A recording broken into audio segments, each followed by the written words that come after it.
Hi, I'm Sarah Cowgill, along with Andrew Moran, Jim Fight, Dave Patterson, and Graham Noble. And this is the Conservative Five, Liberty Nation's online TV news program.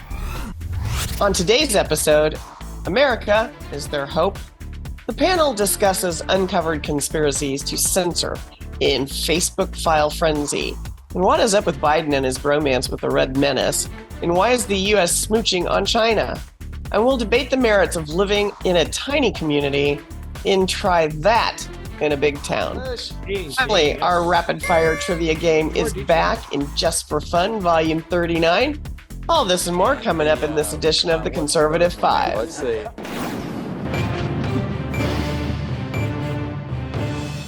We wanted to believe them. First X, formerly known as Twitter, and now Facebook. Conservative and libertarians have had their conspiracy theories confirmed time and again with social media peddling and meddling. Speech was censored, content was demoted, and the government intervened. What's going on with Mark Zuckerberg's Facebook ecosystem? Well, Liberty Nation's Andrew Moran provides us with a rundown of the Facebook files. Well, it's funny. If Elon Musk waited a few months to release a Twitter files, he could have called them the X Files. So that would have been great.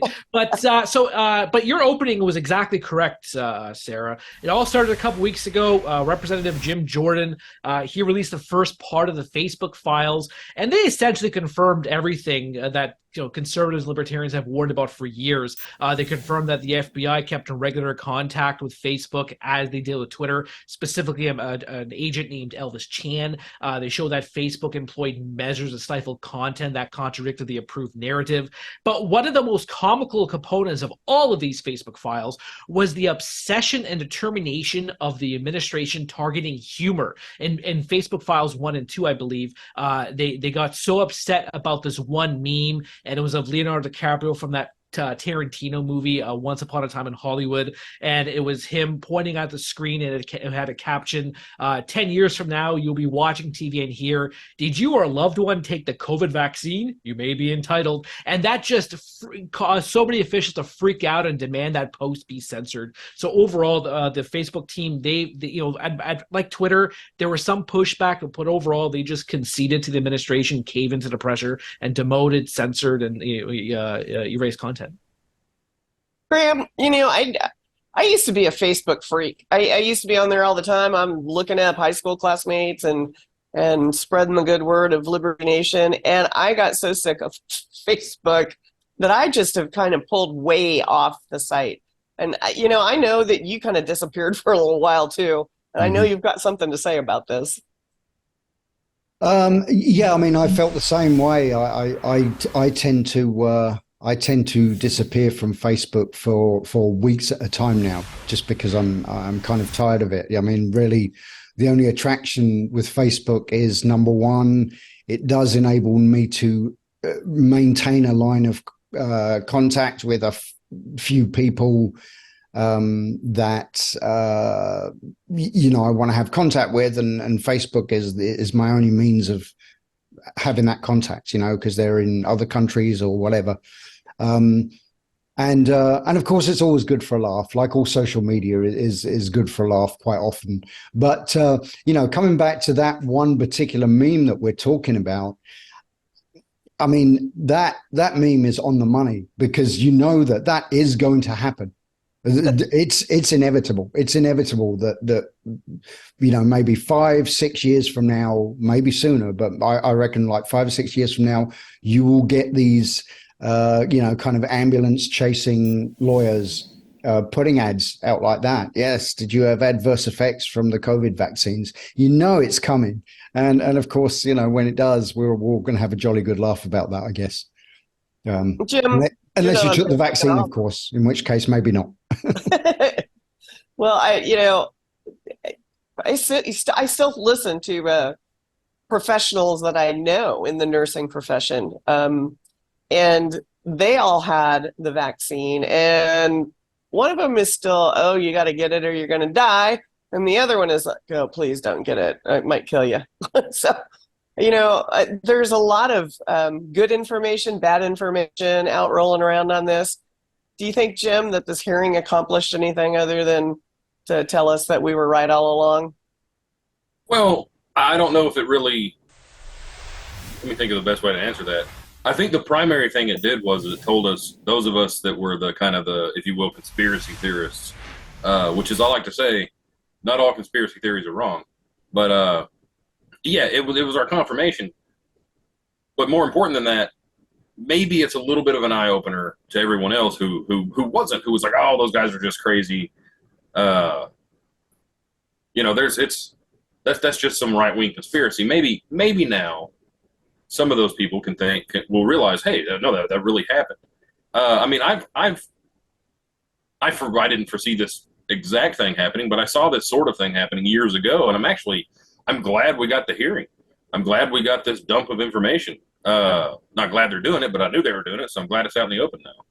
But to touch upon what Sarah's point, there's actually one specific Facebook employee. He messaged the White House and he said, quote, similarly, posts questioning whether you should get a vaccine under a mandate, whether it's government overreach. We demote those. That's not false information, but it leads to a vaccine negative environment. So that paints the broader picture of what the administration tried to achieve. They said that we want to elicit confidence in vaccine, and any posts that undermine that, even if it's comical, they wanted to fight back against that. So they're so desperate to get the population to get vaccinated that they were able to censor people's speech. And one more thing too, Mark Zuckerberg, he before the Facebook files were dumped, he admitted in a Lex Friedman podcast that the establishment did pressure Facebook, and it created a frustrating environment because they even targeted information that proved to be correct later on in the future. So all this is not, again, surprising, because Zuckerberg from the horse's mouth said this was happening. And also, nobody's on Threads. Surprising. Nobody's on Threads. What are you guys doing? That's Threads is Facebook's competitor. I mean, we actually covered well before the Facebook files. We covered the I don't remember who it was now. Was it a Karine Jean-Pierre, or was it a former press secretary? Anyways, basically the slip up where she told the press, like, hey, we're working on it. Jen Psaki. Yeah, she said that. Okay, it was Jen Psaki. I couldn't remember which one of the press secretaries it was, but we covered it back then, and even then, no one was really surprised. Yeah, and they kept saying repeatedly that Facebook and other social media outlets, they're killing people because they're not censoring enough information. That wasn't a conspiracy. They said that. Biden said it repeatedly, and Psaki said it repeatedly to the press too, and that we're working with social media and big tech to prevent this. I doubt there's any government in the world that wants to compare body counts with any social media company. Dave, but here's the thing. Here's the thing as well with all these censorship surrounding the COVID vaccines. Here is what really gets me about it, because you've got, there were some, I believe, there were some extreme views on both sides. I think some of the kind of anti-vax people came out with some. Let's say they came out with some statements or some theories or whatever that were, kind of a little hard to swallow. Okay, maybe you're going a little bit over the top on how dangerous you're saying this vaccine is. And then at the same time, there's the other people who are saying, oh, absolutely, everybody should get this. There's no, there's no possible, you can't possibly say that there's any adverse effects from this vaccine. And yet, if you look at television commercials, one thing on American TV, which has always amazed me as a Brit, because like over in Europe or nowhere else in the world do you have so many television commercials for pharmaceutical products, for medications, for this, that, and everything. I mean, I think sometimes that they're actually making up diseases, that don't even exist, just so they can sell you supposed cures for these non-existent diseases. But anyway, the point is, on all of these commercials, they always say at the end of every single one of these commercials, whether it's a cream, whether it's some kind of injection, whether it's some kind of pill that you take, anything, at the end of them, there's always this disclaimer where they say, side effects may include, your skin dropping off, or heart attacks, or your face melting, or high blood pressure, bouts of homicidal rage, whatever. They have this long list of possible side effects. So for every single one of these products they're selling, these pharmaceutical companies are acknowledging the fact that, yes, there are potential adverse side effects. But when it came to the COVID vaccine, you weren't even allowed to suggest that there might be some adverse side effects. I mean, that was the crazy thing about it. The censorship that was imposed around these vaccines actually did way more harm than good. So Dave, was this all influence peddling and meddling, or what happened here? Well, of course, it was influence, meddling, and peddling by the highest leadership in the land. And I think that what really started to get people to notice the problem was, of course, the mandates that the Biden administration levied on particularly the military. It could have all been so much more easily handled by simply putting it into the same category as they do other vaccines. If you're going to be mobilized, if you have a mobility mission, you can't go to a foreign country and as part of the mobility responsibility unless you're vaccinated. And that makes perfectly good sense. Everybody gets it. You don't want to go to some place that's rampant with yellow fever and you get a vaccine and so I think that I think I agree with, I always agree with Andrew, but I think that what we're looking at here from, the larger national security problem is that what this kerfuffle did in the United States was cause a significant portion of the citizenry to lose total confidence in what the administration and what the government is saying, to the point where there's a large population that simply won't do anything they say now. No, I just say, I wonder, I did not get the vaccine. I completely refused to be a part of that. Haven't had COVID. But I can tell you that I don't know a lot of people where I live, because there aren't a lot of people where I live. And the stats are the people that have the vaccine, for whatever reasons that they got that vaccine, have had upper respiratory problems, pneumonia, serious bronchitis and colds. And to me, that tells me good thing I didn't get that. But Andrew, you want to close me out here before I close this all out? Well, if you're talking about vaccines, I mean, the problems with the vaccine were actually the lockdowns. I think that contributed massively to. Let's use my kids as an example. When our kids started school, they got every single cold, sickness under the sun, because they were prevented from being with their peers as they were younger and trying to be exposed to all these other germs. So those lockdowns really hurt the overall health. I will say, upon what Graham was talking about, get ready for this new vaccine, because now vaccine makers have come up with the Pandemic X. So they're developing these vaccines that can combat any other pandemic you're going to have in the future. And also talking about lockdowns, the government now, or the media, they're peddling this new thing called climate lockdowns. Klaus Schwab's daughter was saying we need climate lockdowns to save the climate. So get ready for all these new things that are coming in the future. Okay, well, that's a whole nother subject maybe for the next time around. Thanks, Andrew, for putting that in at the last minute. Hey, I think Mark Zuckerberg owes America a big fat apology. Should take classes on freedom of expression to boot. Thanks for tuning in, and thanks, panel.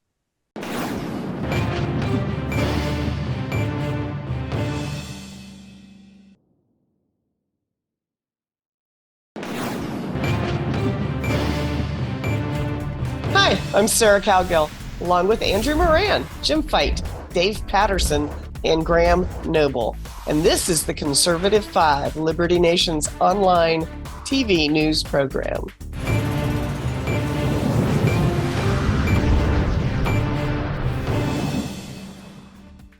China is not our friend. But the Biden administration seems to be courting the Red Menace with an elaborate prom proposal. Several U.S. states have taken the lead in legislation prohibiting foreign purchases of farmland. Congress has seemingly done little. Just when you think we've seen it all, then Energy Secretary Jennifer Granholm visits China and sold a big heap of our strategic petroleum reserves for good measure. Dave Patterson, your recent article for Liberty Nation was chilling. Care to spook our audience a bit further? Well, I think, Sarah, that the audience should be concerned. That you have a energy secretary who goes or talks with the Chinese to get advice on how we should manage our strategic petroleum reserve. And within a few short months, the Biden administration depletes our strategic petroleum reserve and sells millions of barrels to China. This just doesn't set well in terms of, the smell factor. But more importantly, I think you've hit upon something that needs to be addressed, and that is that the American people have been extremely naive as China continues to intrude into the daily life of all Americans. And we have a Biden administration that gives new meaning to the term feckless. You had Anthony Blinken, the Secretary of State, when he went to China, assuring his Chinese counterparts that the United States is not seeking an economic advantage. That was echoed again by the Treasury Secretary, Janet Yellen, who said precisely the same thing. That is total hogwash. We want an economic advantage. You don't go on a football field and say, oh, listen, we don't want an advantage here so that we can win. Absolutely not. The United States and the American people want an economic advantage. To not have it will put the U.S. in extremis in terms of financial dealings with the world, which Andrew can speak to, but more importantly, our economic prowess generally. Well, let's, before we pivot to Andrew, let's head over into Jim Fite, who I'm sure has strong opinions on the presence of China in the U.S. Yeah, that's another angle of this story, right? So China's buying up all this land around U.S. military bases and just the U.S. in general.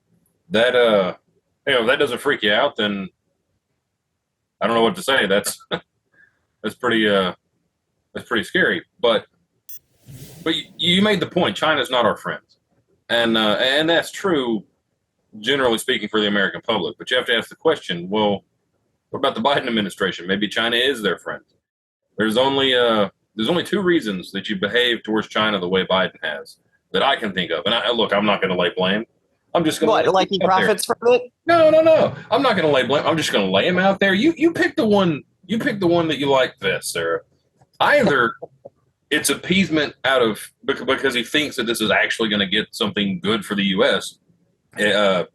We see this in the way Obama and Biden have dealt with some terrorists. This false idea that, well, if you appease them, then they'll be our friends, and that's just not how it works. But the other option is that, maybe the palms are a little bit too greasy. There's just too much money in selling out America to China. But again, I lay no blame. I lay no accusation. Those are the options. Pick one. Here's the optics of the situation. Graham, what do you think? Well, what the US should have done starting a couple of decades ago, at least that far back anyway, is we should have started completely kind of disengaging ourselves from China altogether in every way. In trade, financially, diplomatically, in every single way. It's not. Okay, we can say you can make this statement: China is not our friends, but that's putting it mildly. I mean, that's really the understatement of the century. Then it's not just they're not our friends; they are our mortal enemy. They are China represents an existential threat to the United States as a sovereign country, and and there is nothing that the Chinese do that contains any good intention whatsoever towards the United States, or for that matter, towards any other country on the planet. And we should have stopped buying their cheap crap years ago, because we have fed their economy, and we could have defeated China many years ago economically by simply not buying all the stuff that's made there, and by telling American companies, if you're going to be over there manufacturing your stuff in China, well, guess what? We're not going to allow you to import it back into the United States. It just boggles the mind. And of course, it's all about money. I mean, and the Bidens are in the pockets of the Chinese, or maybe the Chinese are in Biden's pocket, one way or the other. But his family, we know that. Hunter Biden himself admitted how much money he's made from China, even after Joe Biden famously said, the only person who's ever made any money out of China is this guy, and he was referring to Donald Trump. But of course, we now know that was a lie. The Biden family. I thought you were gonna quote him on the "I haven't received a single penny from China," and I was gonna say that's not inaccurate. He didn't receive a single penny. Received millions of dollars at least. Right, that's right. Yeah, but so it's all about the money. But I mean, look, at what point? Honestly, at what point do you put the money above? You'll sell out your own country just for a few $1,000,000. I mean, really, it just blows me away that we are even still kind of keeping up this ridiculous charade that we are somehow on friendly terms with the Chinese. I mean, we're absolutely not. We are in a Cold War with China right now, and we have been for quite a while. And that Cold War is getting less and less cold all the time. And they are, the nice thing is that the capabilities, and I believe that Dave would probably agree with me on this, and that is that we are still currently, thankfully, at the point where the technological capabilities and the sheer war-fighting power of the Chinese military is not up to US standards. But how long is that going to go on? How long will it be until the Chinese actually get to the point where they are militarily superior to the US? And once they are, I don't think they're going to hang around very long and just play nice. I mean, the only reason why they've been playing nice with us up until now is because the United States, the US, the American consumer feeds the Chinese economy. And of course, and then they steal all our intellectual property, and they've been playing nice while they're catching up to us. But at the point where they surpass us, all bets are off. And I don't even want to think about what happens after that. Hey, Andrew, Graham mentioned something that I think you can answer better than anybody at the moment. He said that the United States, we're the consumer that keeps, buying the trinkets and trash. But we can't be the only country that has been, bamboozled into believing that it's cheaper and better to get it from China than our own manufacturers. Well, I'm not going to economics of that because I slightly disagree with that point. But you guys, all of you said many things I need to touch upon. So I'm going to touch on Graham's first point. One is that it's not so much that the U.S. is disengaging with China, is that China is the one that's disengaging with the U.S. economically. If you look at some of the data coming out of China, from the General Administration of Customs, if you look at some of the exports, they're exporting more now to the regional ASEAN countries, the regional countries in Asia. They're exporting more there. You look at the Belt and Road Initiative. They had their tentacles everywhere in South America, Europe, Africa, all those different places. When it comes to the Strategic Petroleum Reserve, The idea behind that was, and I disagree with that, of course, but the idea behind that was that they wanted to keep an open dialogue with China, so China would be buying less from Russia, or at least reducing it somewhat from Russia, and not propping up the economy. Another issue is that if you look at a recent study by the Joint Economic Committee, the congressional study found that the Inflation Reduction Act and other Biden policies, they're actually benefiting Chinese companies with U.S. taxpayer dollars. So I find that comical. Now there's other issues too to discuss upon. So one of them is that China holds the second largest amount of U.S. treasuries or U.S. government debt, although that's been on the decline in the last year. So perhaps the administration is so desperate for China to prop up the U.S. debt market that they just want to, hey, please, we'll do anything, just buy our debt. Second, China's home to some of the world's largest brands now, like Nike and J.P. Morgan Chase. You remove that market for these companies, there's going to be a backfire among the corporate America. Lastly, maybe Dave can touch upon this, but maybe all of this, saying that the U.S. on economic threats or discussing public policy, perhaps this could be a desperate plea to not invade Taiwan. Because, of course, if China were to invade Taiwan, goodbye semiconductors, hello a huge wave of inflation, and brace for a supply chain fiasco. So I touched upon all that stuff. I hope I did. And so I will. Yeah, it's on the table. I mean, come on, Dave. He called you out personally. Right. So Andrew's absolutely right. But I would look at another dimension of the Strategic Petroleum Reserve drawdown in 2021, and that is that it was purely political.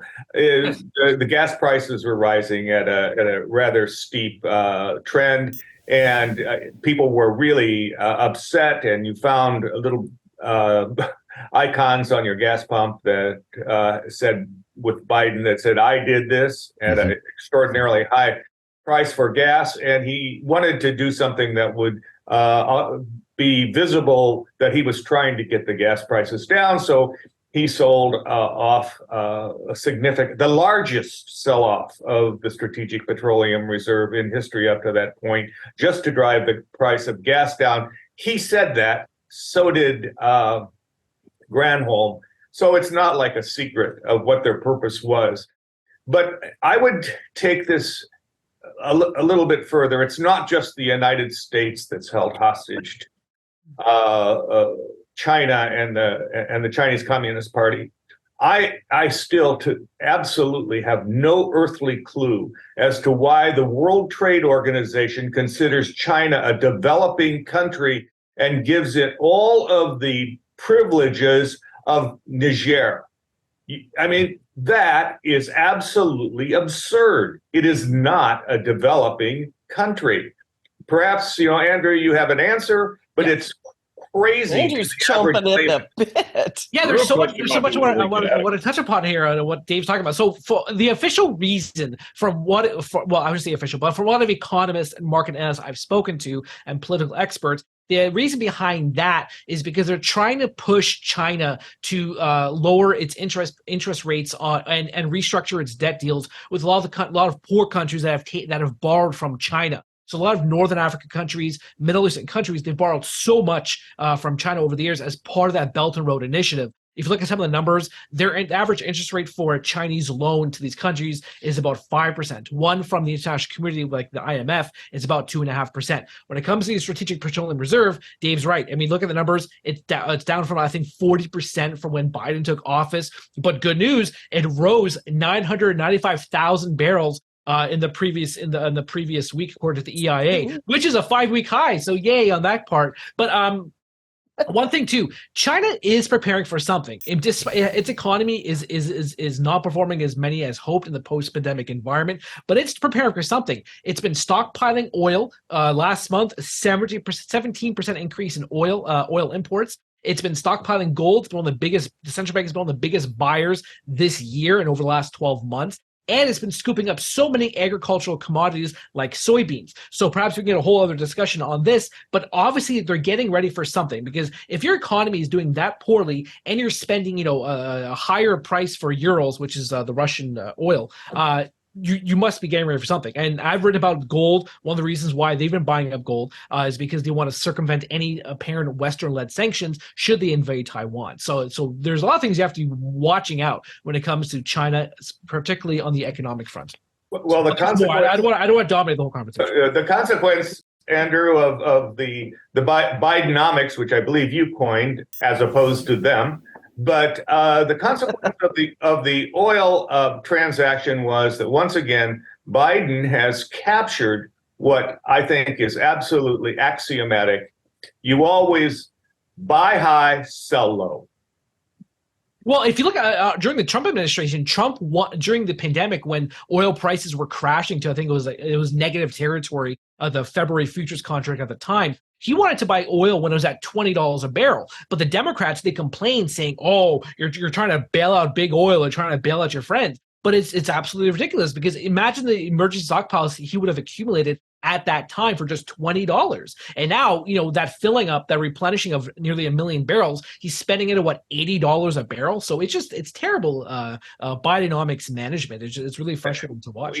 When he sold it for somewhere around 50 to 60, right? Yes, and also one more thing too. You were talking about the Strategic Petroleum Reserve. If you look at and its effect on gas prices, if you look at a recent White House report, it actually said that reduction in the emergency stockpiles, or SPR, only supported about 30% of the reduction in gasoline prices. Why? Because gasoline prices are mainly affected by global petroleum markets. This idea that big oil is the cause of the rising gas prices was absurd reasoning, and that's still the official line coming out of the White House. This whole greedflation nonsense. So, the oil markets, you can go on and on about what's been going on and how, Biden was one of the biggest contributors to that significant $5 jump in gasoline costs. You got to be careful coining these new terms, Andrew. The Biden White House going to steal some more from you. Boys, I think we can go on about this for hours and hours and hours, but we got to cut this down. So, we've had our suspicions on the cozy affair between Biden and China. And this latest act should make even the Democrats sit up and take notice. And I'm talking about the congressional ones. So thanks for watching, and thanks, panel.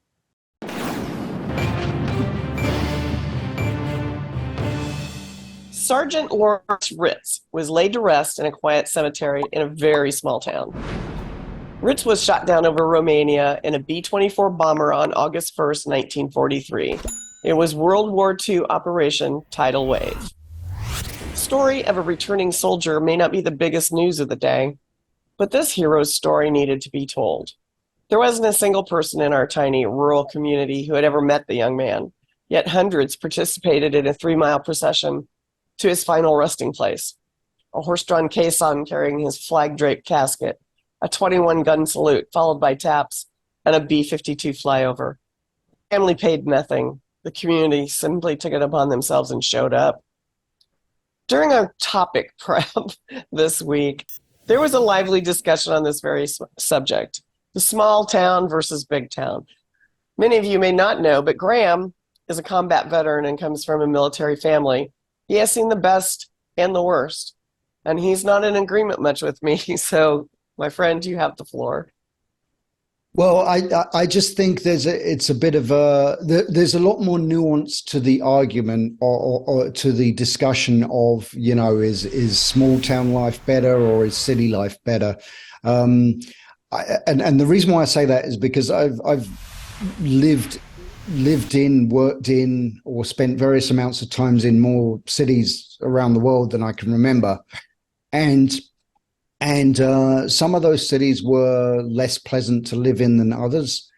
But also, you talk about this kind of like the small town community, but you actually do get that in cities as well. There are certain neighborhoods within cities where you very much have a sense of community. People will band together. They'll help out their neighbors. They're all friendly. Everybody knows each other.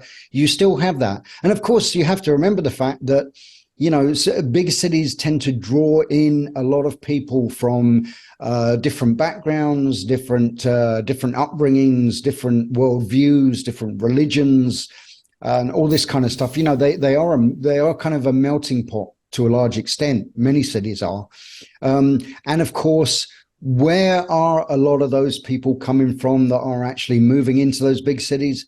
They're coming from small town America. So in a way, it's kind of the same people, just moved to a different environment. I think it's ridiculous that lifelong city dwellers, those kind of elitist progressive types who spent their entire life in places like Boston or San Francisco or Los Angeles or wherever, and they kind of look down their noses at rural America and at small town America as if they're all some kind of like backwoods yokels, ignorant, stupid, narrow-minded. And of course, that's not true. I mean, because I actually, I live in a small town now myself, and I enjoy it very much. And there is a wonderful sense of community where I live. But also, I think it's, if we go back for a minute to touch on the Jason Aldean, is that how you pronounce his name? Because I had no idea who Jason this guy Aldean. was. Until they recently started talking about his song, I had no idea who he was. And I finally listened to the song, and I thought, well, you know what? I don't think he's got this exactly right. I think again, he's taken it to the extreme.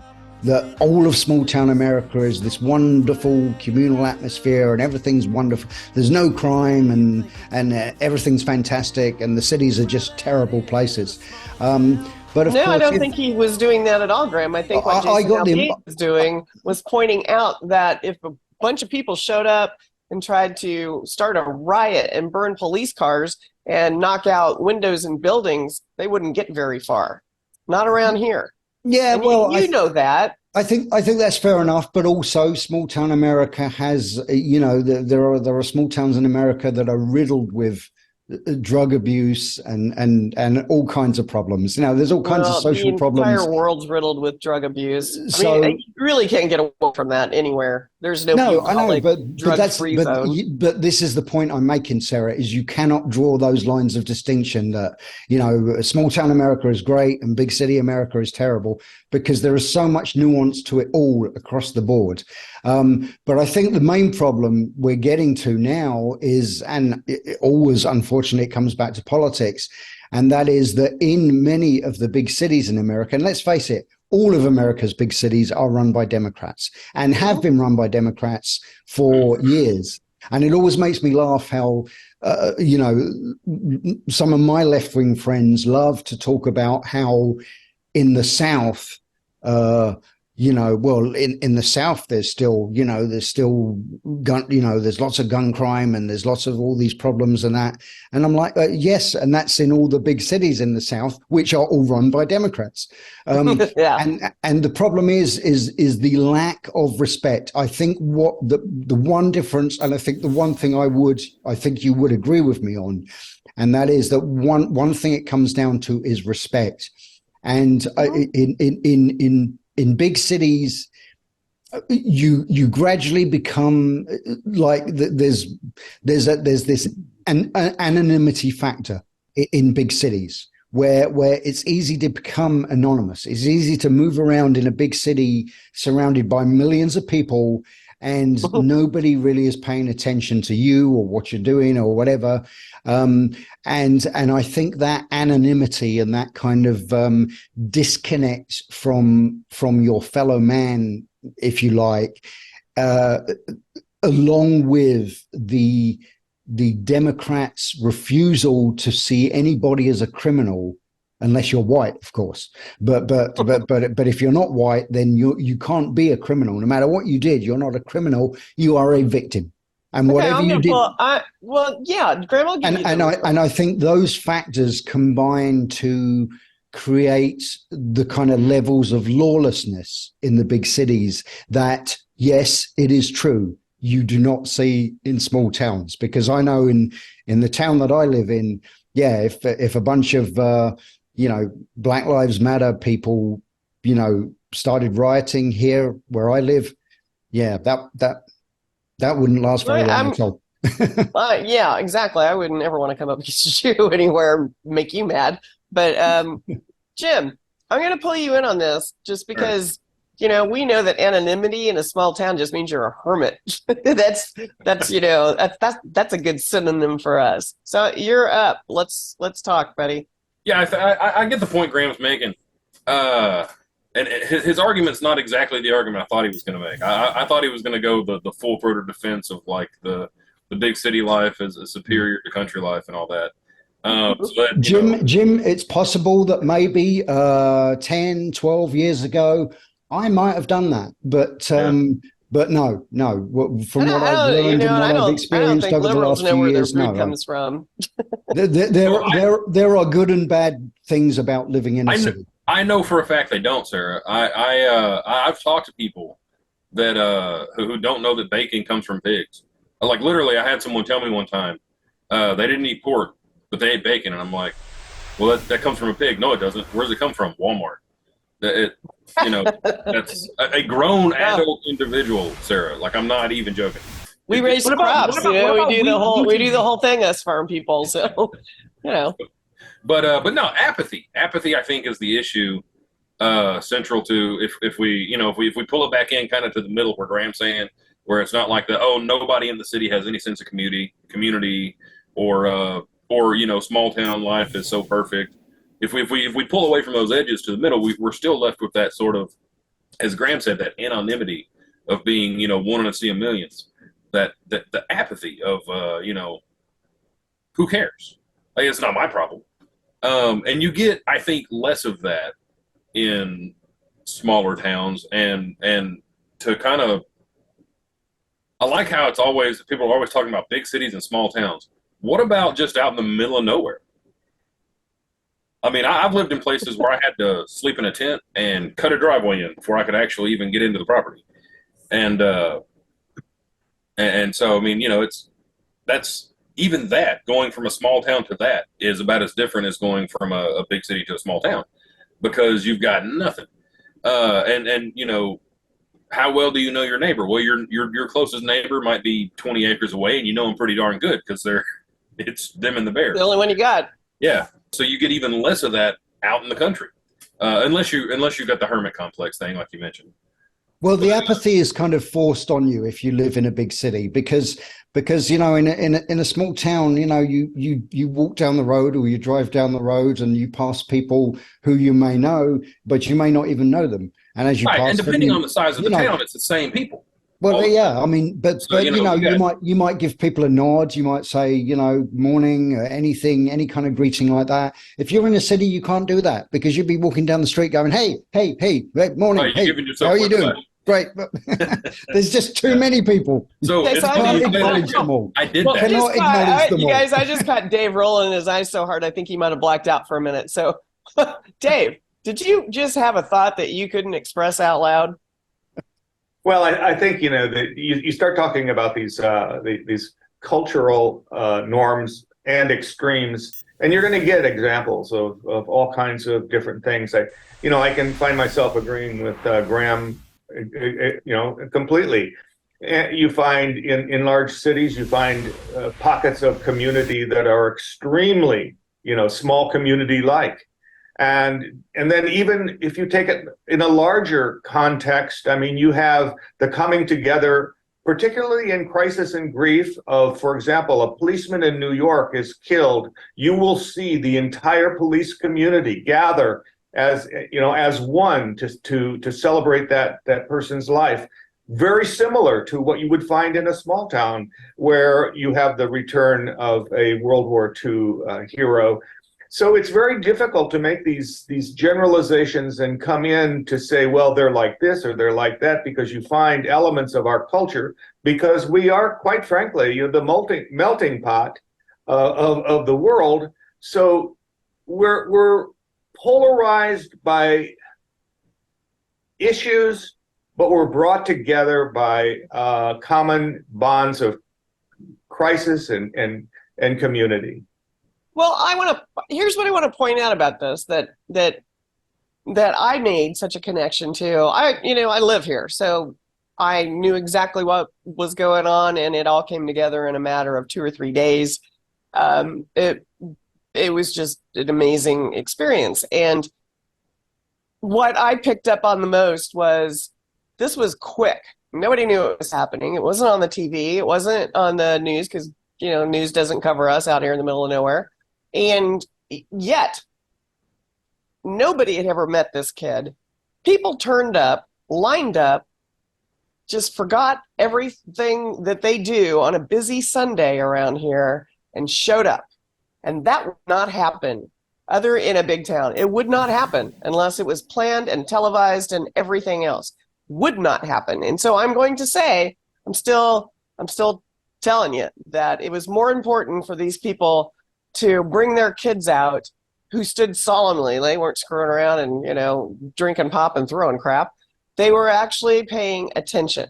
And to me, that is an indicative of importance and respect. And I lived in the largest city in the country, and that was not there at all.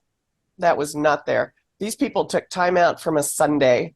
That's the day off. That's the one day off people have out here.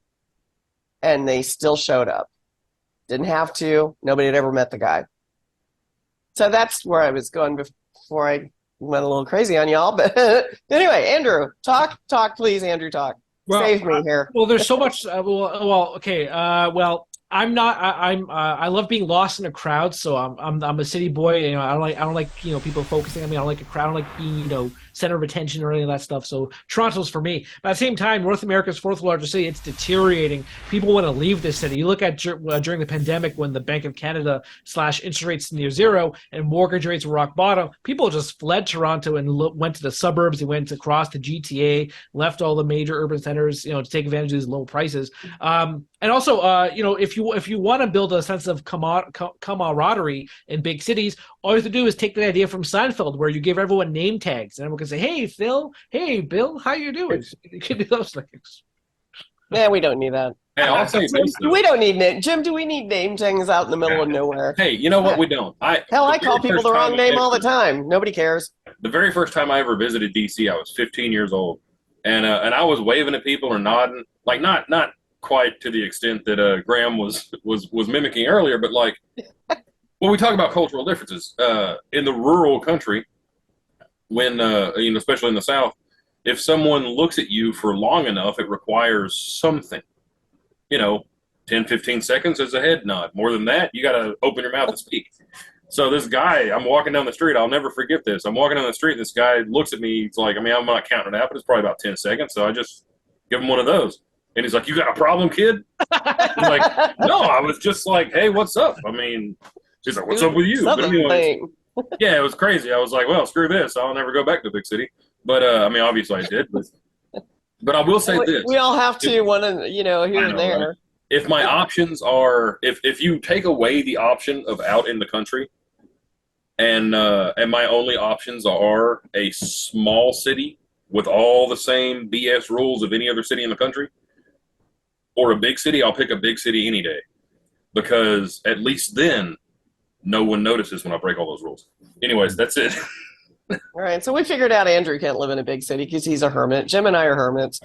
Dave's wishy-washy, and Graham is solidly in the corner of pretty much anybody that has a good community background. So for those coastal elites who have never lived in a rural community, we all keep a watchful eye on our neighbors and friends. And we turn out on a moment's notice whether it benefits us or fits into a busy schedule. And that's what that song, Try That in a Small Town by Jason Aldean, which Graham mentioned, is all about. Thanks for tuning in. Thanks for watching.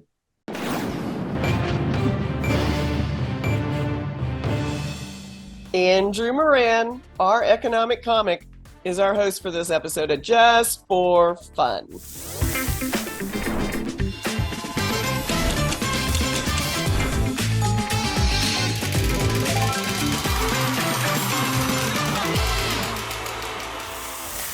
We're back with trivia and new invisible prizes. So take it away, Mr. Moran. Hello and welcome to another edition of Just for Fun Trivia. I am your host for the time being until I collapse from gazing at Sarah's beauty. Before we get started, let's meet our returning guests. Of course, Miss Sassy Sarah Cowgill, Mr. Dashing Dave Patterson, Mr. Golden Graham Noble Peace Prize, and someone we haven't seen in a while, ZZ Top, James. We do not talk about Fight Club.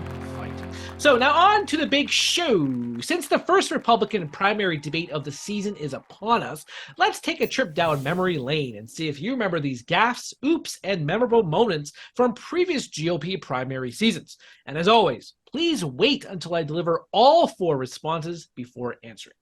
You better check yourself before you wreck yourself. So, Dave's gonna cheat. Dave's gonna cheat. Those are fighting words. He's gonna blurt. He's a I'm blurter. not blurting. Hey, I'm not blurting here. I might blurt. I'm not a blurter. If I blurt, it'll only because I don't know the answer, and I'm just going to like randomly yell out a letter. all right, so question number 1. In 2012, this individual forgot what government agencies he would eliminate and then uttered oops when he gave up, effectively ending his campaign. Was it A, Herman Cain, B, Ron Paul, C, Mitt Romney, or D, Rick Perry? D. Rick Perry. Graham, Rick Perry, he said, quote, It's 3 agencies of government when I get there that are gone. Commerce, education, and the, what's the third one there? Let's see. oops. So, question number 2. In 2000, this presidential candidate launched a brand of compassionate conservatism, advocating for a greater role for the federal government in education and subsidies for charities. Was it A, George W. Bush, B, John McCain, C, Steve Forbes, or D, Alan Keyes? A, James. Yes, that is correct. It was George W. Question number 3. In 2016, this presidential candidate perhaps had the worst moment of any campaign in modern U.S. politics. Yikes! When speaking to a crowd about his presidential plans, the audience was quiet, forcing him to say, please clap. Was it A, Marco Rubio, B, Jeb Bush, C, Ted Cruz, or D, Donald Trump? B. Jeb Bush. Yeah. That is Mr. James. It's number 2. So 2 points so far for James. Please clap. Question number 4. In 1988, the year I was born, this presidential candidate said he wanted to build on Ronald Reagan's legacy, but also promised a, quote, kindler and gentler nation. Was it A, Bob Dole? Was it B, Pat Robinson? C, George H.W. Bush? Or D, Jack Kemp? C. Bush. Hey, Dave, yes. It was George H.W. Bush. They'll beat you. They'll beat you bad. Question number 5. In 2016, Donald Trump targeted one of his opponent's appearance, saying, I never attacked him on his look, and believe me, there's plenty of subject matter right there. That I can tell you. who was he talking about? Was it A, Carly Fiorina, B, Rand Paul, C, Ted Cruz, or D, Lindsey Graham? A. I think I'm going to go with. Yeah, Oh. okay. Dave got it. It was answer number B. But the winner of today's contest will have the pleasure of listening to me now talk about the Federal Reserve and an Arnold Schwarzenegger impression for the next 3 hours. Are they booing me? No, they're saying Boo Earns. Boo Earns. And that winner is Mr. James Fight. Yeah! And the crowd goes wild. And you know what? You get a bar of Irish Spring. It's springtime in a bar. Just so I'll you take know. the soap, but then I got to get to the chopper. Get to the chopper! Get to the Eccles building now. You got to raise interest rates to fight that CPI increase that just occurred. The July inflation numbers. All right, my technically challenged self is going to call it a day, boys. So let's close this out. Thanks for joining us today and for playing along with our trivia challenged panelists, along with myself, obviously. And we'll see you next time around on Just for Fun.